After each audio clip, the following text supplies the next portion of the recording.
kabeta hobbies! Welcome back po uli sa ating channel. On today's video, gagawa po tayo ng simple DIY baby brine shrimp hatchery tabletop edition. Alam naman po natin mga kabeta hobbies, ang baby brine shrimp is very important sa mga baby fry po natin. Ang baby brine shrimp are packed with essential nutrients that promote healthy fish development. They are rich in proteins, lipids, and amino acid. And isa po itong mahalagang pagkain para lumaki agad ang ating mga betta fry. Tamang-tama po itong video nito sa mga beginners na katulad ko na mga nag-aalaga o nagbe-breed ng mga betta. First, plastic bottle. Pwede rin po kayong gumamit na mas malaki nito. Connector with valve, air hose, glue gun, soldering iron, at air pump. At syempre, ito po ang ating gagamiting baby brine shrimp. Ito po ang deep blue brine shrimp. So, umpisahan na po natin. First, ikakat po muna natin itong plastic bottle. Mga hagan dito. Kasi yung half nito is ito po yung magiging base po natin. Since this is a tabletop baby brine shrimp hatchery.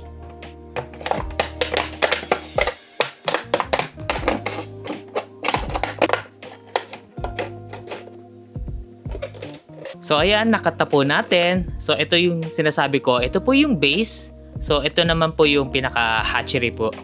Kung saan dito natin ilalagay yung water, pati yung baby brine shrimp. So ganito po ang magiging itsura niyan.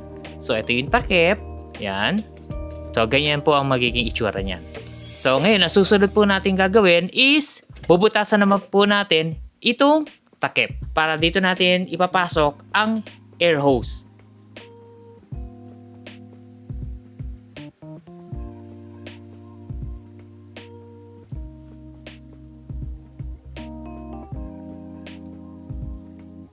Using the glue gun, isi-secure po natin yung gilid. Dito po sa loob, pati dito rin po sa labas.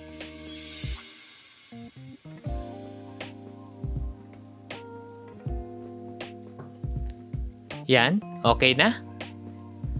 Silyado na. Sunod naman, bubutasan po natin itong pinaka-base para dito natin ilalabas yung pinaka-hose.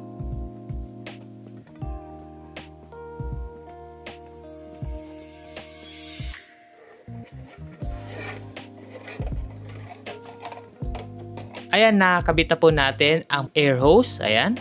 Ang susunod naman po, ikakabit naman po natin ang pinaka-connector valve.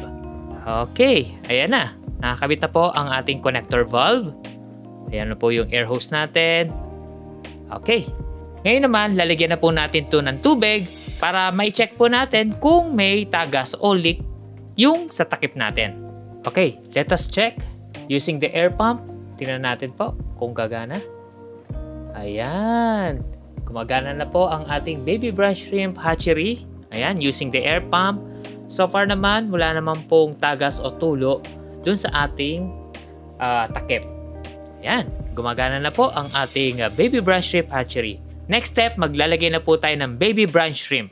At syempre, bago tayo maglagay ng baby brine shrimp, maglalagay po muna tayo ng rock salt. So, ganito karami ang ilalagay nating rock salt.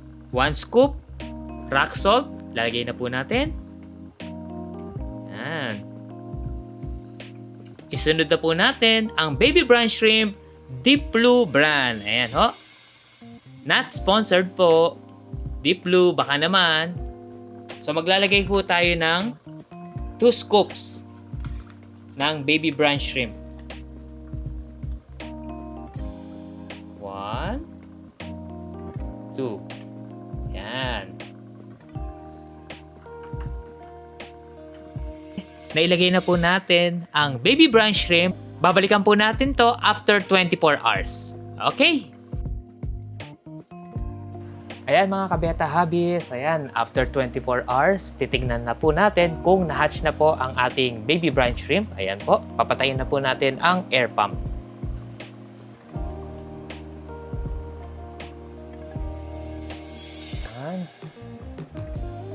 Ayan mga kabeta hobby, so ang dami oh. Wow, buhay na buhay ang ating baby brine shrimp. So successful ang ating pag-hatch ng ating baby brine shrimp dito sa ating DIY hatchery ho natin. Ayan. So, yung nakikita nyo, yung nasa ibabaw, yan po yung mga shells po nila. So, sa baba, ayan. Yan po yung mga baby brown shrimp. Ayan o. Ang dami o. So, ang gagawin na po natin is kukunin na po natin using our pinakapinong net or fish net. Sasalain na po natin para maipakita ko sa inyo sa labas.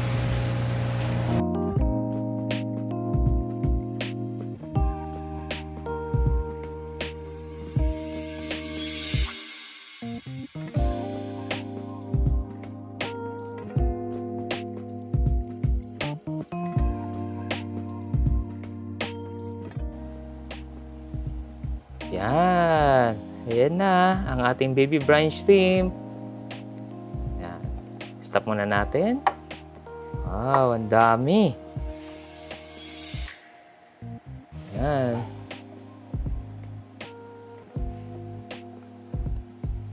Ayan na.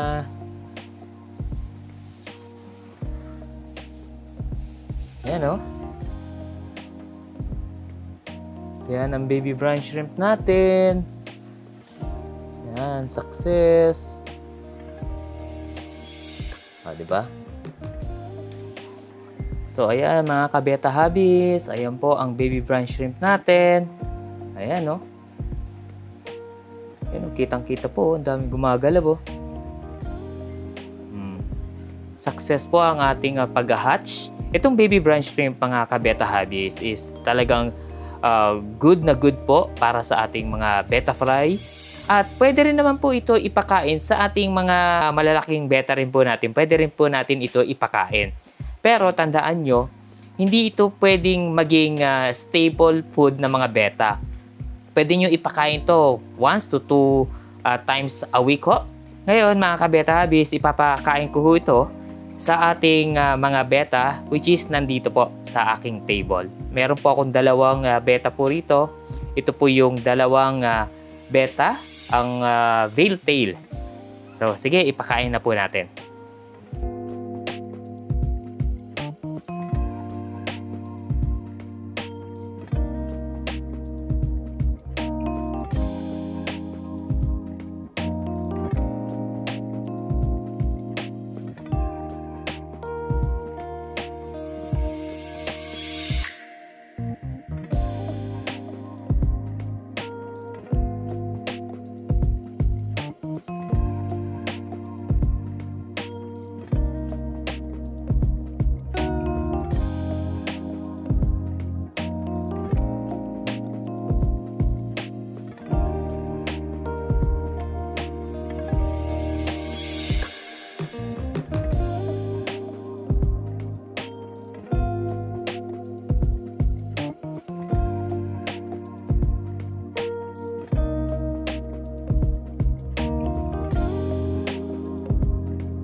Ayan mga kabeta hubbies, success po ang ating paggawa ng DIY baby brown shrimp hatchery at okay naman po, nag-hatch naman po ang mga itlog at nakikita nyo po yung ibabaw na yan po yung mga na-hatch na itlog. So yung nasa baba po, yan po yung baby brown shrimp.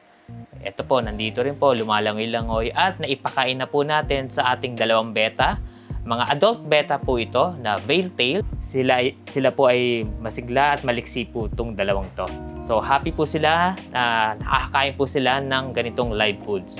Ayan mga kabeta hubbies, tandaan nyo po, pwede nyo po ito ipakain sa mga ganitong adult, itong baby brown shrimp. Wala naman pong problema. Pwede nyo ito ipakain 1 to 2 times in a week. Pwede naman po. Pero tandaan nyo, wag po nyo gawing staple na pagkain itong baby brine shrimp para dito sa mga ganitong adult. Dapat i-balance nyo pa rin. Pwede po kayo magbigay ng bloodworms, tubifex, beta pellet, at the same time, pwede rin po itong baby brine shrimp. Again, in moderate lang po. I hope mga kabeta hobbies na gustuhan nyo po itong video na ito at kahit papano nabigyan ko po kayo ng tips and ideas how to create DIY baby brine shrimp hatchery. Again po, kung bago ka lang po sa ating channel, click nyo lang po yung subscribe button below and hit that notification bell para ma-notify po kayo sa mga bagong videos po natin. Hanggang sa muli mga kabeta hobbies, kita-kits, always stay safe and God bless. Maraming po salamat. Bye!